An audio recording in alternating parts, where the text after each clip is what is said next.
Olá a todos! Neste vídeo eu vou comentar um pouco sobre este livro aqui, Beleza, escrito pelo escritor inglês Roger Scruton.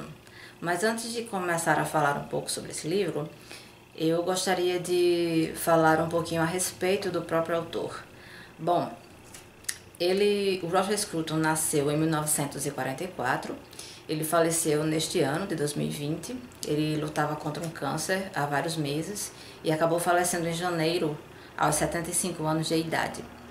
Roger Scruton, além de escritor, foi também um filósofo e ele foi um intelectual muito importante e escreveu muitos livros sobre política, livros sobre arte, cultura e diversos livros mais voltados para a estética, porque a especialidade deste filósofo, deste escritor inglês, era a estética. E ele também compôs duas óperas e também escreveu, acho que 12 romances, se não me engano foram alguns poucos romances, além de ter composto as duas óperas. Bom, eu gostaria de falar um pouco agora sobre este livro aqui. Eu comprei esse livro em agosto do ano passado e iniciei a leitura dele, a primeira leitura, em outubro e terminei no último dia de dezembro do mesmo ano. Eu decidi que eu queria terminar este livro ainda no ano de 2019. Eu me lembro que as últimas horas do dia 31 de dezembro eu gastei lendo este livro aqui, terminando de lê-lo. Bom, este autor, ele se ancora em diversos filósofos para falar sobre a beleza, filósofos como Platão, filósofos como Plotino, São Tomás de Aquino, que além de ter sido um teólogo, foi filósofo também, né? Eu não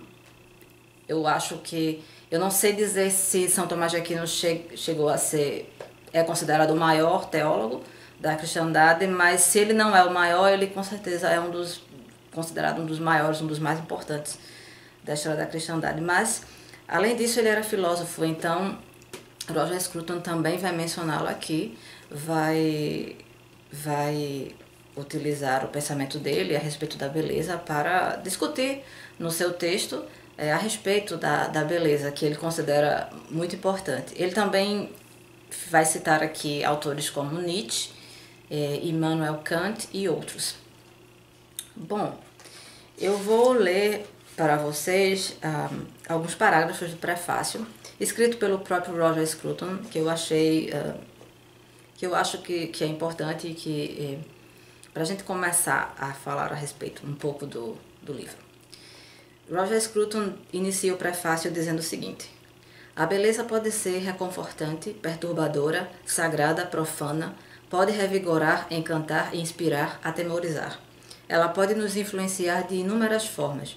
Não obstante, jamais é vista com indiferença. Exige nossa atenção. Fala-nos diretamente, como a voz de um amigo íntimo. Se há alguém indiferente à beleza, sem dúvida é porque não a percebe. Julgar a beleza, porém, é algo que diz respeito ao gosto. E o gosto talvez não tenha nenhum fundamento racional. Se for esse o caso, como explicar o lugar elevado que conferimos à beleza em nossas vidas? E por que deveríamos lamentar o fato, se realmente se tratar de um fato, de a beleza estar desaparecendo de nosso mundo? Além disso, estariam mesmo certos os escritores e artistas que vêm insinuando, desde Baudelaire e Nietzsche, que o belo e o bom podem divergir, de modo que algo pode ser belo em sua imoralidade? Ademais, visto que é da natureza dos gostos diferir, como o padrão estabelecido pelo gosto de alguém pode ser utilizado para julgar o gosto de outrem? De que modo podemos alegar que determinado tipo de música é superior ou inferior a outro, quando os juízos comparativos só refletem o gosto daquele que os profere? Esse relativismo tão popular levou alguns a desprezarem os juízos de beleza por serem eles algo meramente subjetivo. O autor coloca a palavra subjetiva aqui entre aspas. Gosto nenhum pode ser criticado, dizem. Porque criticar determinado gosto nada mais é que dar voz a outro. Desse modo, nada há a ser apreendido ou ensinado que possa receber o nome de crítica. Essa postura colocou em xeque muitas das tradicionais disciplinas das ciências humanas.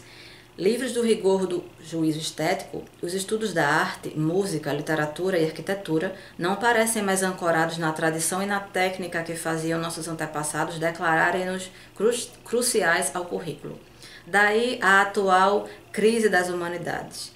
Haveria motivo para estudarmos a herança de nossa arte e cultura numa época em que o julgamento de sua beleza não possui nenhum fundamento racional? Ou então, caso a estudemos, não deveríamos fazê-lo ceticamente, no intuito de questionar suas pretensões à autoridade objetiva e de desconstruir sua postura transcendente? Mais à frente ele disse, eu vou ler apenas mais um parágrafo do prefácio. Neste livro, afirmo que essas convicções céticas acerca da beleza são injustificáveis. Defendo que ela é um valor real e universal ancorado em nossa natureza racional, assim como defendo que o senso do belo desempenha papel indispensável na formação do nosso mundo.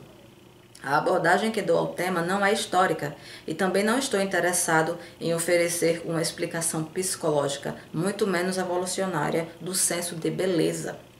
Meu tratamento é filosófico. As principais fontes de meu raciocínio estão nas obras dos filósofos. Bom, uma das coisas que a gente percebe quando a gente pesquisa um pouquinho sobre a vida de Roger Scruton, quando a gente assiste vídeos dele, ou ler um livro como esse, ou mesmo assiste o documentário Why Beauty Matters, né? Traduzido para o português seria Por que a Beleza Importa, que foi onde ele apresenta esse tema, e esse documentário inclusive está no YouTube, está na internet, e tem uma versão dele com legenda em português. Foi um documentário, se não me engano, produzido pela BBC. E a gente percebe, vendo um documentário como esse, Porque a Beleza Importa, ou mesmo lendo um livro como esse aqui, que Roger Scruton considerava a beleza algo muito importante. E lendo um pouco sobre a vida dele, eu encontrei uma informação que dizia que ele, digamos assim, ele defendia que o lugar da beleza, o lugar de importância que antes a beleza tinha, deveria ser devolvido a ela, que deveríamos resgatar dar à beleza o seu lugar de importância que ela tinha antigamente, que ela tinha muitos séculos atrás. E se eu compreendi bem este livro aqui, bom, o que é que uma das coisas que eu pude concluir, de acordo com ele, que séculos e séculos atrás, quando os arquitetos projetavam, quando as pessoas construíam algo, uma igreja, por exemplo, ou um castelo, um local onde as pessoas fossem morar, enfim, eles davam importância não somente à função do local, mas também à beleza do local. Por exemplo, uma igreja antiga, dessas antigas, né, que a gente ouve falar e vê fotos, ou vai visitar, né, para quem tem condição de ir, vai à Europa visitar as antigas igrejas, as catedrais, as basílicas. Esses locais eles não foram construídos somente com a função de celebrar missa, ou de fazer com que o fiel fosse até lá participar dos sacramentos, rezar, etc. Mas era um local que, além da função para o qual ele foi construído, você vê que nele você vê que os arquitetos, as pessoas que o projetaram, davam muita importância à beleza, ao aspecto, à aparência do lugar. Né? A gente vê que tem muitas basílicas, catedrais na Europa, que elas têm um aspecto imponente, são muito bonitas, há muitos ornamentos nesses locais. A gente também percebe que, no caso, ainda falando sobre as igrejas católicas, né, que a gente vê por aí, em geral elas têm bastante ornamento, especialmente as mais antigas, né? Você vê que elas têm, além das imagens, elas têm nas colunas, muitas vezes ou uma madeira entalhada ou um tipo de arte contando os principais fatos da vida de Cristo, né? Desde a anunciação do anjo Gabriel a Maria, que ela ficaria grávida, até a concepção, o nascimento de Cristo, a época em que ele se perdeu no templo, quando ele tinha 12 anos. Enfim, todos os aspectos principais da vida de Cristo vão sendo contados, a Via Crucis, etc. E certa vez eu vi alguém comentando que todos esses ornamentos de estátuas, os vitrais que tem algumas igrejas, os desenhos, as pinturas que tem no teto de muitas igrejas, não eram somente para enfeitar o lugar, para deixar bonito, mas também aquele local, aqueles ornamentos belos também tinham a função de, digamos assim, instruir o fiel mais leigo. Então ele, através daquelas ilustrações, né, ele aprendia um pouco mais sobre a vida de Cristo. Era como se muitos ornamentos que estivessem ali, muitas pinturas também estivessem ali para explicar os fatos da vida de Cristo e de modo a orientar o fiel, digamos assim. E um outro aspecto é que as igrejas foram construídas, as mais antigas no caso, de modo que o fiel, quando entrasse, né, soubesse onde ele estava, ou seja, ele estava num lugar diferente, e de modo que tudo aquilo o inspirasse a buscar a Deus ou a se portar de uma maneira adequada, porque aquele era um ambiente, digamos, sagrado. Então havia uma maneira adequada a se portar ali. Bom, e segundo esse autor, pelo menos é o que a gente pode concluir quando lê esse livro aqui, é que é como se a importância que os arquitetos antigos, os construtores davam à beleza, essa importância, ela foi se perdendo com o tempo e digamos assim, com o passar do tempo, os prédios, as construções em geral foram sendo construída com um objetivo muito mais focado na função, tendo a beleza como segundo plano, ou como menos importante que a função do local, enquanto que antigamente a beleza e a função do lugar eles dois pode-se dizer que tinham o mesmo grau de importância, um era tão importante quanto o outro, assim. Se neste vídeo eu falar alguma coisa que no futuro eu considere que merece esclarecimentos ou merece uma correção, eu assim farei, porque apesar de eu gostar da filosofia, eu não tenho muito conhecimento, eu não tenho um conhecimento aprofundado. Tanto é que para fazer esse vídeo eu precisei fazer uma releitura deste livro, ainda não concluí, ainda não terminei a segunda leitura, devo concluir nos próximos dias ou em algumas semanas.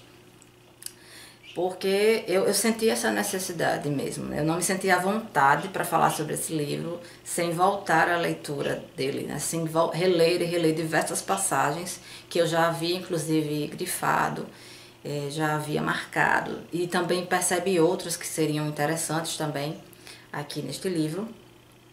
E a gente vai amadurecendo, né? No futuro eu pretendo ler novamente esse livro aqui. E como eu falei, à medida que eu for amadurecendo mais as ideias a respeito dele, pode ser que eu faça mais pra frente mesmo no futuro, um vídeo a respeito, um vídeo mais elaborado, um vídeo com comentários talvez mais maduros, né? Porque a gente vai amadurecendo as ideias mesmo, é assim que a coisa funciona. Bom, mas vamos dar início aqui. No capítulo 1, Roger Scruton vai citar filósofos como Platão e Plotino. E de acordo com Roger Scruton, os antigos filósofos eles entendiam que a beleza, assim como a bondade e a verdade, eram 3 atributos da divindade. Ele diz aqui, deixem-me achar a página que eu desmarquei aqui. Ele diz o seguinte, o Roger Scruton, na página 12 do capítulo, no capítulo 1, no tópico O Verdadeiro, o Bom e o Belo. Existe uma ideia encantadora sobre a beleza que remete a Platão e Plotino, e que foi incorporada ao pensamento teológico cristão. Segundo ela, a beleza é um valor supremo que buscamos por si só, sem ser necessário fornecermos qualquer motivo ulterior. Desse modo, a beleza deve ser comparada à verdade e à bondade, integrando um trio de valores supremos que justifica nossas inclinações racionais. Por que acreditar em P?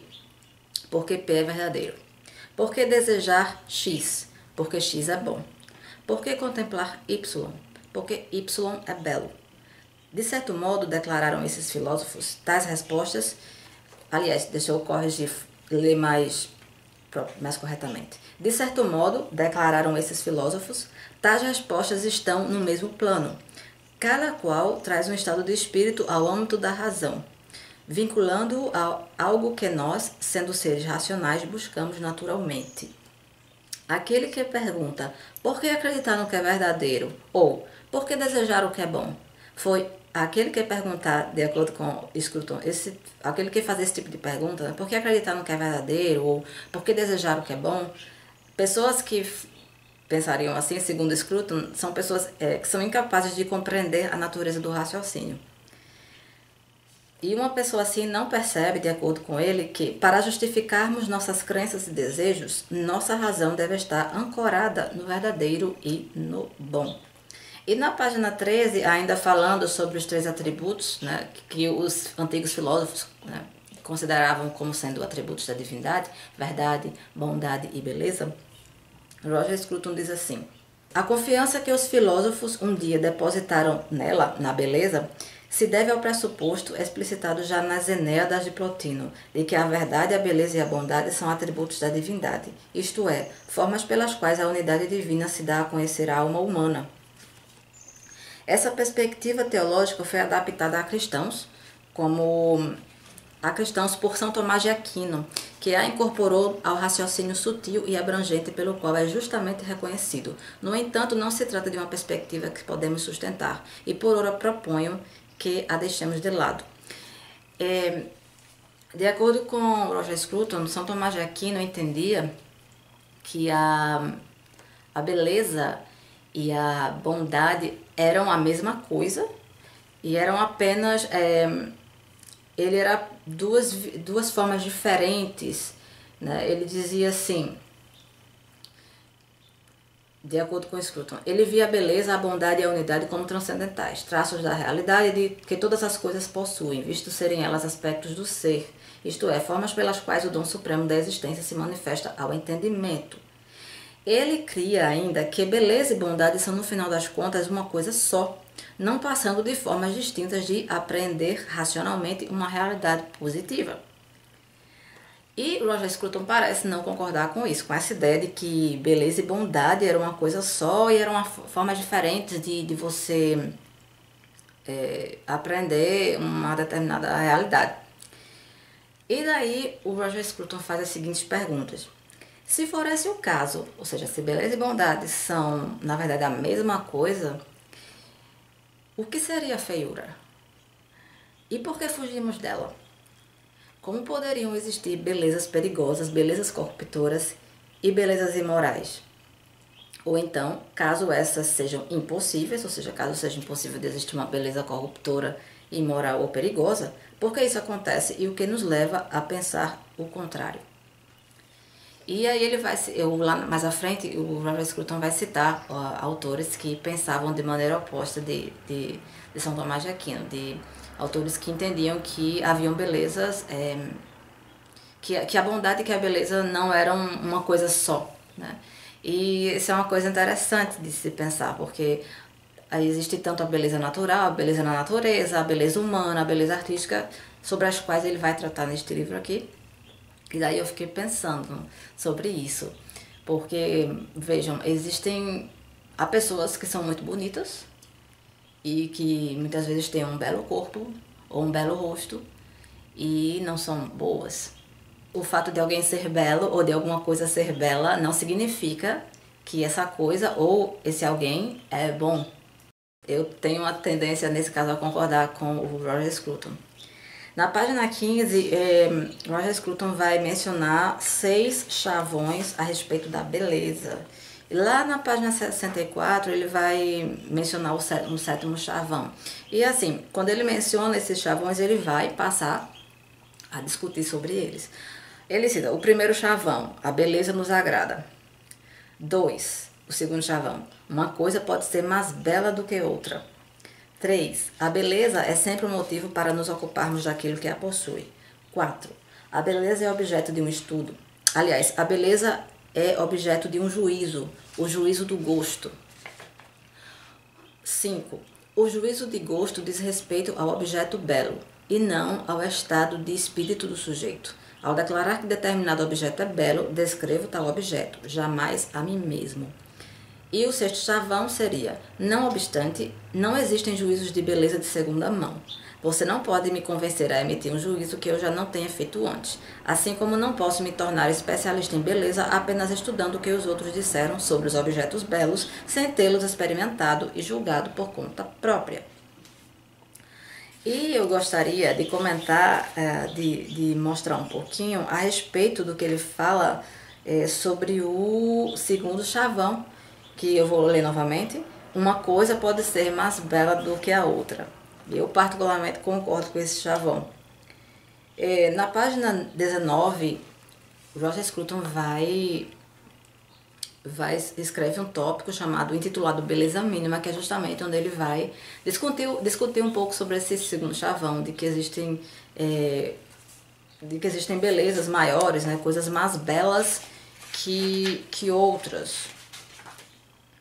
Ou seja, que há níveis de beleza, digamos assim. E ele fala sobre uma coisa bem interessante nessa página 19, nesse tópico, beleza mínima. Porque é o seguinte,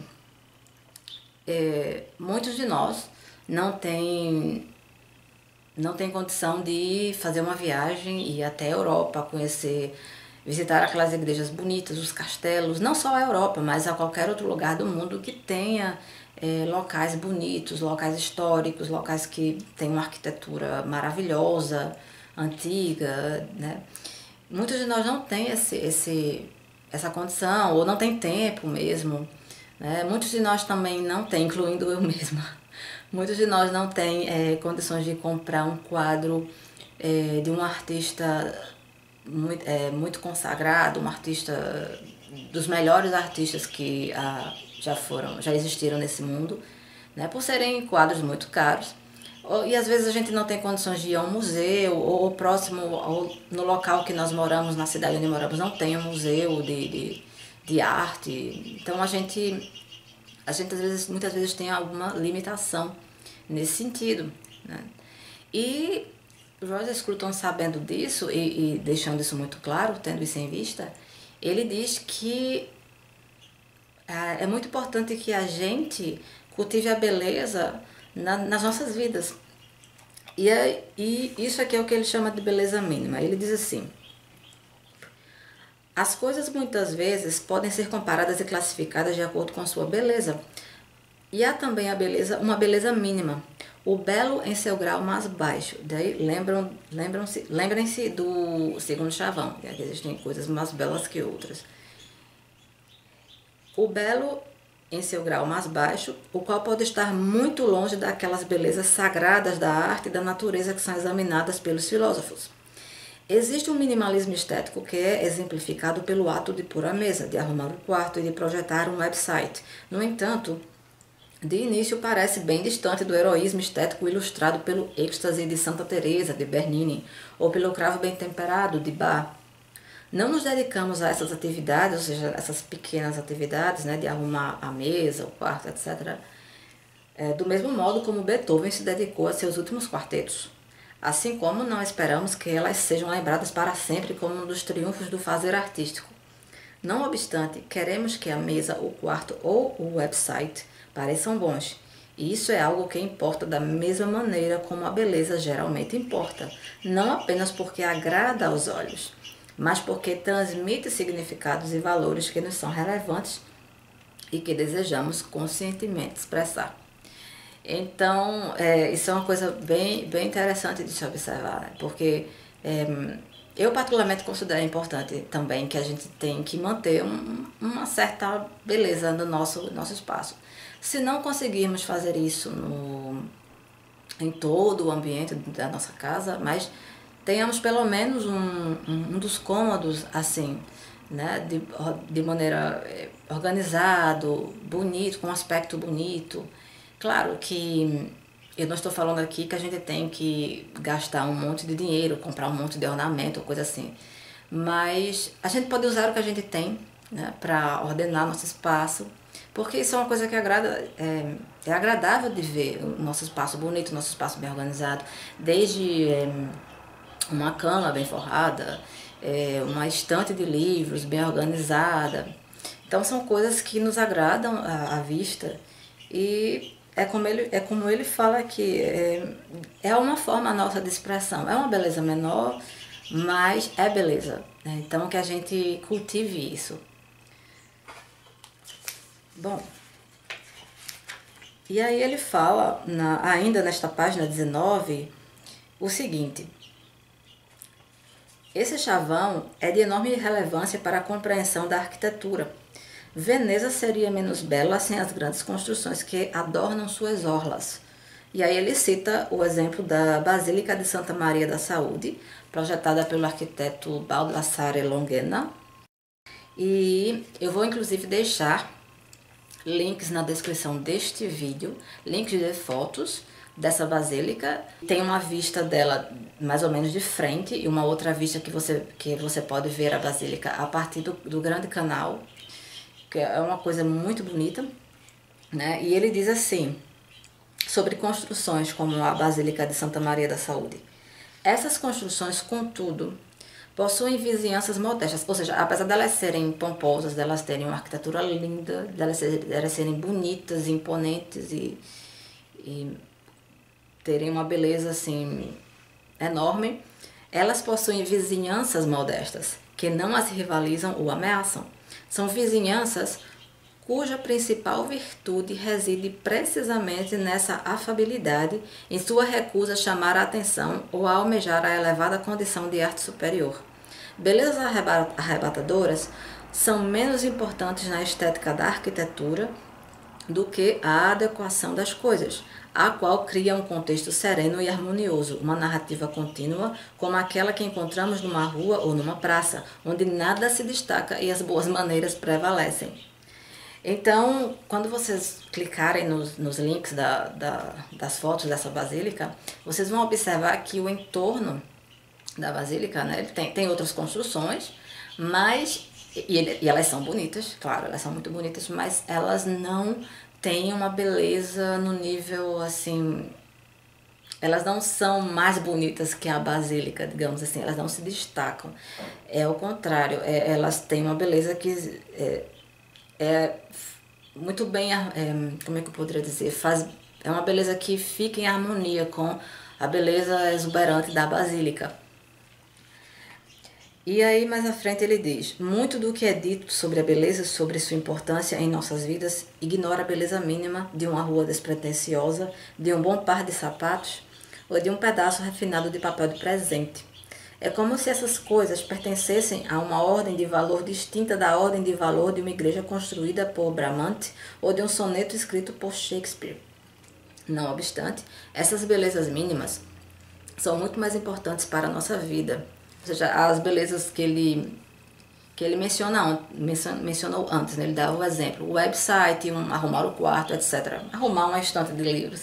Essas belezas mínimas são muito mais importantes para a nossa vida cotidiana do que as grandes obras, que, se tivermos sorte, ocupam nossas horas de lazer. Elas têm uma participação muito mais complexa em nossas decisões racionais. Fazem parte do contexto em que vivemos, e nosso desejo de harmonia, adequação e civilidade encontram nelas expressão e confirmação. Além disso, a beleza das grandes obras da arquitetura muitas vezes depende do contexto humilde que essas belezas inferiores viabilizam. A igreja de Longhena, no Grande Canal, que é essa basílica de Santa Maria da Saúde, perderia sua presença confiante e invocativa se as construções modestas que se refugiam em suas sombras fossem substituídas por aqueles centros comerciais de concreto armado que arruinam o aspecto da Catedral de Saint Paul. Catedral de Saint Paul, ou a Catedral de São Paulo, né, aportuguesando o nome, ela fica em Londres, na Inglaterra. E o Roger Scruton entendeu que a beleza do lugar foi destruída pelo cenário ao redor. Ele colocou uma foto aqui.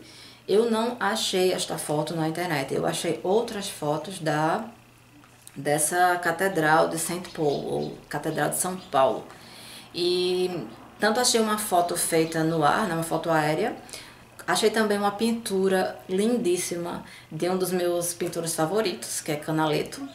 E ele pintou essa igreja, esse pintor ele é muito conhecido por pintar paisagens, paisagens da Itália.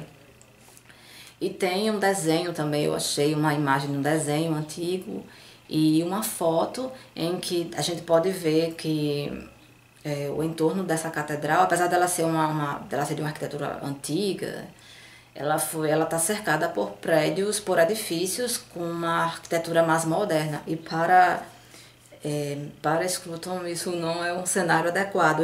Tanto é que ele coloca a foto da Catedral de Saint Paul, a Catedral de São Paulo aqui, e que vocês podem checar na descrição do vídeo, né, clicando no link para ver a imagem. Ele coloca o comentário: beleza destruída por um cenário arrogante. Bom, é isso. Há muito mais coisas para comentar neste capítulo primeiro, mas se eu fosse comentar tudo que eu gostaria, se eu fosse ler as passagens que eu achei mais bonitas, mais importantes, esse vídeo ficaria extremamente longo. Então, eu pretendo parar por aqui, né, no que se trata da apresentação do capítulo primeiro, e devo, assim que possível, fazer alguns outros vídeos, talvez 2 vídeos, não sei ainda, talvez um pouquinho mais, talvez 3 vídeos, ainda a respeito desse livro, mas de qualquer forma eu vou me esforçar para no próximo vídeo eu abordar pelo menos os capítulos 2, 3 e 4, ou seja, o capítulo 2 aborda a beleza humana, o capítulo 3 aborda a beleza natural, capítulo 4 a beleza cotidiana, e aí os capítulos seguintes são capítulo 5, a beleza artística. Capítulo 6, gosto e ordem. Capítulo 7, arte e eros. Capítulo 8, a fuga da beleza. E o capítulo 9, que é o último, é onde estão as reflexões finais deste escritor aqui. É isso, pessoal. Até o próximo vídeo. Tchau, tchau.